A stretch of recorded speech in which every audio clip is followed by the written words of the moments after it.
Accreditation of athletes, coaches, officials, and media for the Niger Delta Sport Festival commenced yesterday at the Goslakpabi International Stadium.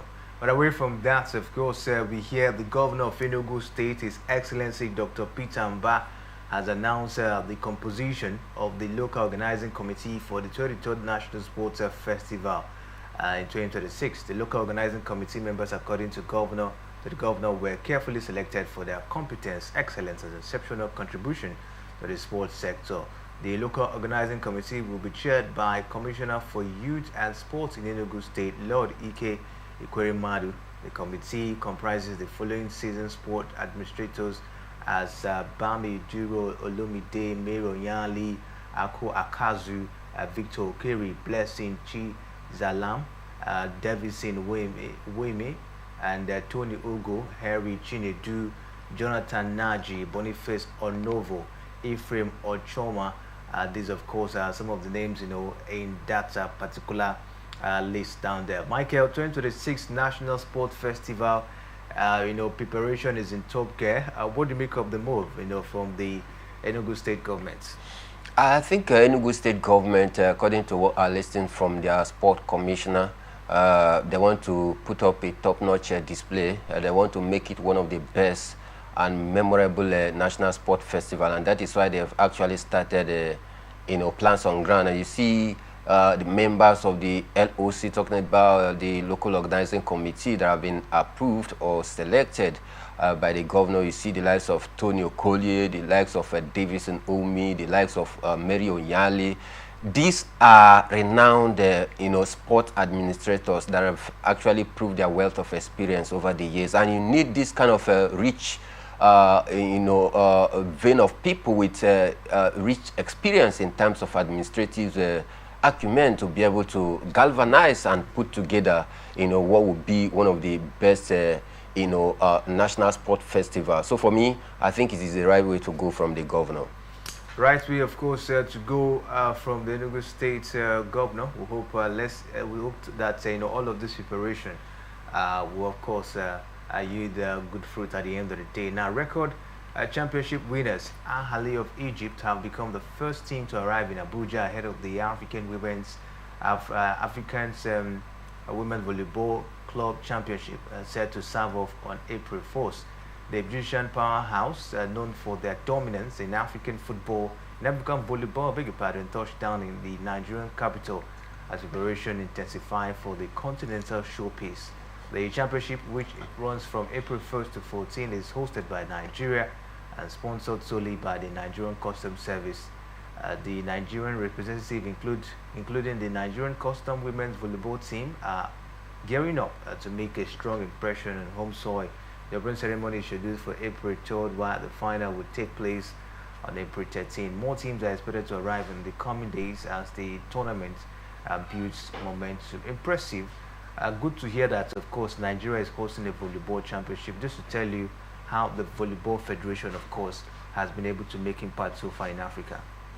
Yeah, of course, they are doing pretty great. Talking about the volleyball, from this part of the climb, I think we are among the top country in terms of volleyball prowess. And you can't also play down on the massive strength of Ahly of Egypt. They have been perennial winners. They've won this championship almost more than any other country right here in Africa. And this is to tell you how important it is for them. They become the first country, to touch down to Nigeria because of the fact that they know early arrival actually gives them that ambience to actually settle down easily ahead of the massive, championship. So for me, I think a nice one, and we must give thumbs up to the Nigerian Volleyball, Association for what they've been doing rather over the last 2 years. Massive, ideas coming out, and I think if there is one federation that have shown dedication, unity, and togetherness, you must also not fail to, recognize the Nigerian Volleyball Association. This is one of the associations that we never in the last 5 years here any rank or leadership tussle or internal fighting and all of that. So I think with this, we are making progress, and we must continue to sustain this massive progress that we are making, bringing all the African countries, top volleyball playing nation in Africa to assemble right here for that championship. It tells a lot about what been doing over the years. First, you have to talk about the facilities before we can pull other African nation down here for the course of this championship. It clearly states that the African Volleyball Association has also taken their men down to come and inspect some of the facilities, and it meets the requirements, and that is why we got that nod to host this very one. So massive improvements. Massive improvements, of course. We hope that the teams as well will complement this impressive effort by the Nigerian Volleyball Federation. Away from that, Nigeria representative in the upcoming fifth season of the Basketball African League will depart Lagos for Rabat tomorrow. The Kingsmen are in Lagos to continue their preparation for the basketball fiesta and will utilize the upcoming days by playing some friendly games. Meanwhile, the permanent secretary of the Rivers State Ministry of Sports, Kevin Woke, hosted the team for lunch just before their departure to Lagos over the weekend. Wake reassured the team that they would receive continuous support from the Rivers State government. Rivers Supers will open their campaign this season against Third Malayan on 5th of April at the Prince Mola Abdallah Sports Complex in Rabat, Morocco. Michael, what do you make of this preparation in top gear for Rivers who pass ahead of the 5th edition of the Basketball African League down here in Africa? How prepared you think Rivers Supers are for this particular one? Massive. They've been preparing massively. Gotten about 5 players so far this season. The likes of Putney, Akak, Lisa Maker. Then you talk about Kelvin Amayo.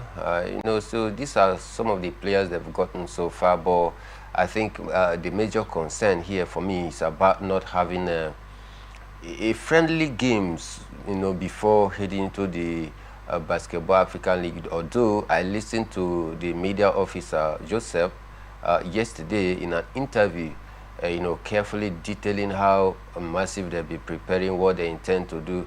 I think this morning as well, in a statement that she released, she was saying that in Lagos they tend to organize 1 or 2 friendly games with other top basketball playing teams right here in the country to ensure that they have a feel of what to expect at the Basketball African League. Although she also admitted that the quality of opponent that they may be playing right here may not be what to expect at the Basketball African League, but then it is more like a way of trying to fine-tune the team, getting them ready for the Basketball African League season 5. So for me, I think they are ready and gearing to go in that very well.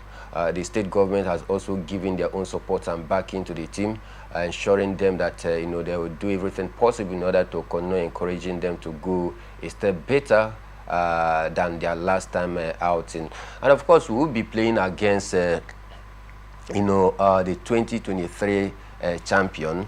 It's going to be a very tough game because he promises to be a mouth-watering encounter. But then for Rivers Supers, they are not newcomers as well, as they also finished third in the 2024 edition. So I think aggregating all these factors together, you may want to say that they are prepared and very ready to go.